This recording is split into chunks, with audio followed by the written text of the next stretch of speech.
Well, it's great to play again. It seems like it's been forever after playing every 3 days through the month of April, beginning of May, and to then go a couple of weeks without a game. It seemed like it took forever to play this one. And we're happy that we were able to step back on the field and pick up where we left off and give a full team effort. I thought, everybody played well. And the players we needed to step up, stepped up. And it was a all around great team effort from goaltending, defense, draw team to our offense. So happy with the win.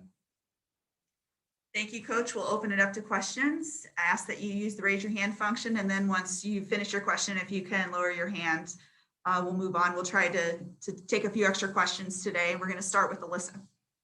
Hi, Coach. So, it was a good game to watch, but there were a few little mistakes here and there that could impact you further, as you move on in the tournament.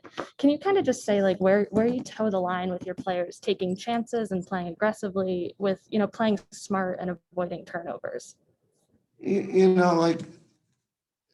had 14 turnovers today. That's, a couple more than we, would like to have, but it wasn't the worst. On the year, that's for sure. But you have 2 weeks off, and you can practice as much as you want. It's just not the same, especially coming off of not practicing a whole lot and playing game after game. So this is good for us. Now we have 6 days to prepare. That's a much better window that we're more accustomed to. And we'll keep practice quick, sharp, full speed, and we'll try and work on reducing those mistakes and getting sharp again. So, overall happy with the performance and we'll watch film, we'll critique, we'll make adjustments, we'll let the players know what they can do better and kind of move on to the next game. Our next question is from Joe, then we'll go to Gaurav. Hey, Coach. Not many teams can say that they play an NCAA tournament game in their own backyard. How ecstatic were you this morning to play a home game in the NCAA tournament, and how do you think it impacted your team? Well, that's what you play for all over the regular season. It's about, I always aim to be in the top 4 so that you can host the first 3 rounds at home. And luckily, our athletic director stepped up and got us the bid to play in the Dome this weekend. And I appreciate John Waldhack for doing that. And, next week we'll head out onto the soccer stadium and play on the soccer field because of a graduation, which is typical during our playoff season. Usually the weekends are reversed, and the first weekends played on the grass and the seconds played in the Dome. But we're flipping that this year. It's a weird year, and we're just thrilled to be at home. We traveled on the road this year an incredible amount, so we're happy to get a few more home games. So we're happy. Next question from Gaurav, then we'll go to Skylar. Hi, Coach. So Megan Tyrell had a program record 7 goals today. How important is she as the leader of this offense? Well, she stepped up today, and that's what we needed out of her. She's, we've been trying to build that chemistry back. It hasn't been that many games. Realistically, it's been 1 regular season game and an ACC tournament without Meg Carney. So there hasn't been much time to work on getting adjusted and working with her sister on the attack. And I think today they played better together than they did in the ACC tournament. So I'm hoping that continues and they really develop that sister act and start looking for each other a little bit and start making some big plays like they did today. I'm pretty sure that's a program record for sisters in points at 17. So I don't think we stat that though. Go ahead, Skylar, with your question.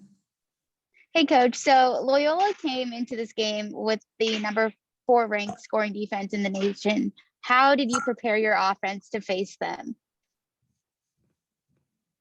Well, we played them once already, so we knew what their defense was about. I think if you look at their strength of schedule, they're number 4 because they play in, I would think, a little bit weaker conference than we do.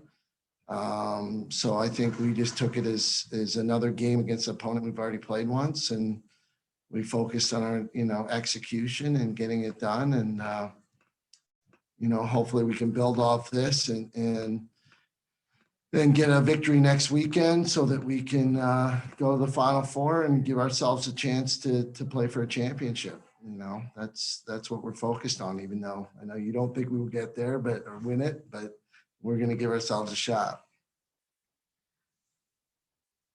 We have time for a few more questions if anyone has one. I had a question. Throughout the season, you mentioned how important it is to put a full 60 minutes together. Do you think your team did that today?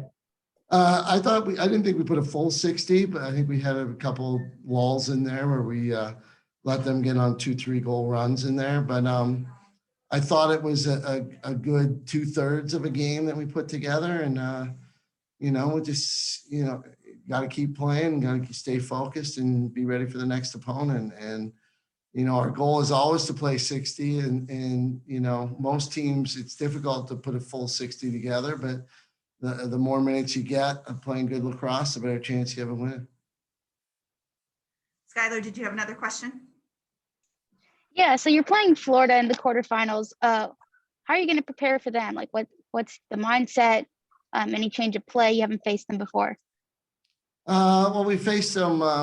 We play them on a regular basis. We also have an assistant coach that is a recent grad from their program. So we'll do our scout homework. We'll prepare and, attack them. We haven't made final decisions on how we're going to play offense, defense yet, but we'll get that dialed in this week. So, that's a focus we turn to tonight, and we'll start dealing with that. Thank you, Coach. We'll be joined by student athletes momentarily. Thank you. Thanks.